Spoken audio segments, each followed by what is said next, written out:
Енді менің өзімнің жұмыс топтары болды. 3 топқа бөліп отырмыз сыныпта: зерттеушілер тобы, бақылаушылар тобы және суретшілер тобы. Сабақтың басында айтып кетейін, балалар, сіздерді осындай жұлдыздар әдіс бойынша бүгінгі сабақтың тақырыбына байланысты сіздерді бүгін әр тапсырманы инспектордың хабарда орындаған сайын мен сіздерді осы жұлдыздармен бағалап отырамын. Сабақтың соңында бағаларыңызды айтып шығамын. Енді бүгінгі біздің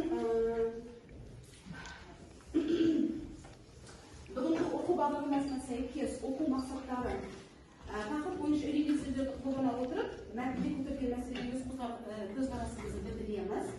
Мәліметтерді жинақтап, постер жасаймыз және тақырып бойынша сол постерді қорғайсыздар. Енді тақырып бойынша үйренген форма арқылы біз қазір сөздердің орысша баламасын тауып, осы сөздермен біз сөйлем тақырып қосып қой. Рахмет. Келесі. Екінші қачынма.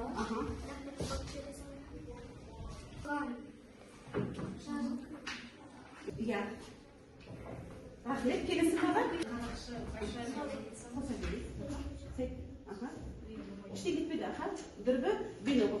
Осы сөздердің бір-екі сөйлеп. Мен досымды күттім, жақсы. Тақырыпта? Түнгі қараңғыда жеті қарақшы көрінеді. Қай жерде көрінеді? Аспанға жұлдыздар шашып тастаған секілді. Үйге жақсы. Тағы? Түнде дүрбімен жұлдыздарды көруге болады. Түнде дүрбімен жұлдыздарды көруге болады. Тағы кім? Аспанда жұлдыздар тұрақты ма, әлде қозғалмалы ма? Ойларыңыз айтсаңыздар. Тұрақты.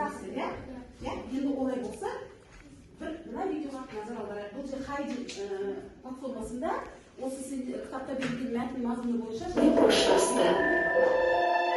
Кішкентай Алиса аспанға жұлдыздардың арасынан секілді бейнеленеді. Біз видеода не болды бұлар? Кім айтады? Біз видеода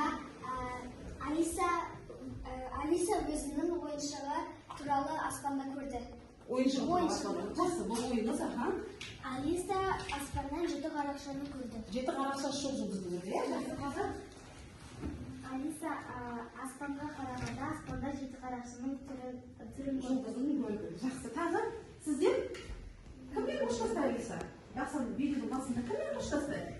Алиса әжесімен қоштасты. Әжесімен. Кіммен келді? Алиса анасымен келді. Ал аспанда не көрді балалар? Жеті қарақша жұлдыз қой, жұлдыздарды көрді. Жақсы. Келесі тапсырма. Енді балалар сіздерге мынау космос онлайн бағдарламасының жүйесі. Күн жүйесі айналар, елеріп тұр балалар, қарасаңдар, жұлдыздар тұр, біз жер үшінші жолда тұр, енді қараңдар, біз мен қазірге түнгі аспанда көрсетейін. Мына түнгі аспанда біз не көріп тұрмыз балалар? Жұлдыздар қандай пішінде? Әр түрлі, енді біз видеоны көрдік, жұлдыздар туралы мәлімет алдық. Енді 6-шы бет, 3-ші тапсырма. Өзі немересінің бетінен сүйді. Жұлдыздар жап-жарық, аспанға жұлдыздарды шашып тастаған секілді. Алиса жан-жағына қарады, анасына қолын беріп тез жүрді. Жолда анасы жұлдыздар туралы айтты. Мәтін жаңағы біз көрген бейне материалға ұқсас па? Енді сіздерге сұрақ. Аспандағы жұлдыздарды Алиса қалай сипаттады? Кім айтады? Есіміңіз? Бұлары біресе жапыраққа ұқсайды, біресе ақ нүктеге ұқсайды. Ол жұлдыздарды жапыраққа да ұқсатты және ақ нүктеге де ұқсатты. Жақсы, келесі. Жұлдыздарды үлкен етіп көру үшін бізге қандай құрал керек? Жұлдыздарды көру үшін бізге дүрбі керек. Дүрбі бұл, ал растықыранда не керек? Жаңа видеода айтты. Нәрселерді оқыдыңыздар. Телескоп. Біліп алыңыздар балалар, жұлдыздарды біз үлкен етіп көру үшін біз телескопты не істейміз? Қолданамыз. Жақсы, келесі. Алиса аспанда қандай фигураларды көрді? Сіз айтыңызшы. Ақ нүкте. Жарайды. Анасы, тағы да бір сұрақ сізге. Жұлдыздарды қай жерде зерттейді? Қайда зерттейді? Жұлдыздарды расатханада зерттейді. Кімде жұлдыздарды зерттейді? Жұлдызшылар не істейді? Зерттейді дейді, өте жақсы. Ал енді қазір сіздер мәтінмен танысып қойдыңыздар, Енді мынау тура осы JNN платформасында біз мәтін бойынша сұрақтарға жауап береміз. Бұл жерде белгілейміз. Дұрыс, кел. Телескоп. Жақсы. Жақсы. Келесі. Басамыз. Жақсы. Жақсы. Топтық жұмыс. Өздеріңіздің қазір осы мәтін бойынша суретшілер, сіздер түнгі аспанның иллюстрациясын саласыздар, сол сурет бойынша әңгімелесіз. Жоғарыда мақсатта айтылғандай тірек сөздерді қолданып әңгімелеріңізді сурет бойынша құрастырасыздар. Иә?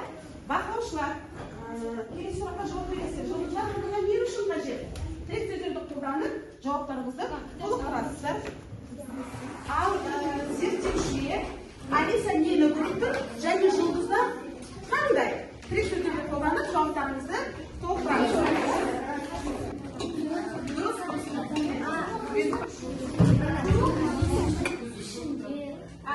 Жаңа, сен жауапсыз атын? Ақаттары кім?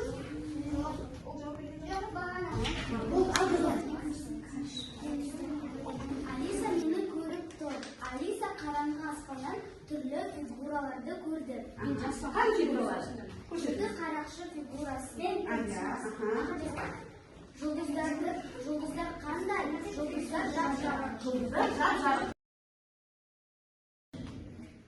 Жұлдыздар адамдарға сүрге жол жарық табу үшін Мына сөздерді қолдандық, иә? Керемет, екіншісі ғалымдарға қарсы зерттеу жұлдыздарды. жеті қарақшы түрлі фигураларды салады. Тағы? Аспанда жеті қарақшылар Жеті қарақшы жұлдыз көп. Енді сіз айтыңыз? қараңғы түскенде жеті қарақшы. Неге жеті қарақшы айтыңыз балалар? Бұл ожауға ұқсайды және жеті жарық жұлдызы бар. Ал ең соңғы жұлдызы жап-жарық, оны темірқазық дейді. Ол адамдарға жол сілтейді екен. Міне жұптық жұлдыз, бұл жерде балалар сіздерге бір жұпқа сөйлемдерді беремін. Тірек сөздерді қолданып сөйлемдерді толықтырасыздар. Тура осы тақырып бойынша. Ахат, кира саған.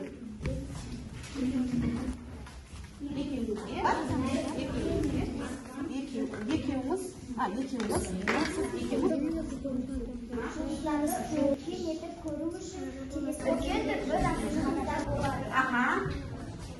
Аспанға кішкентай шамдарды жағып қойғандай. Жеті қарақшы Кызыға қарады. Жарайсыз. Түнде жол табуға көмектеседі. Жарайсың. аспанда қап-қараңғы болды. Жұлдызды аспан туралы. Түн батқан кезде жеті қарақшы шығатын. Жұлдыздар туралы көреді. Жұлдыздарды қайда зерттейді? Немен көреді? Қандай құралмен көреді? Телескоппен көреді. Алисаның анасы не туралы айтты Алисаға? Жұлдыздар туралы айтты.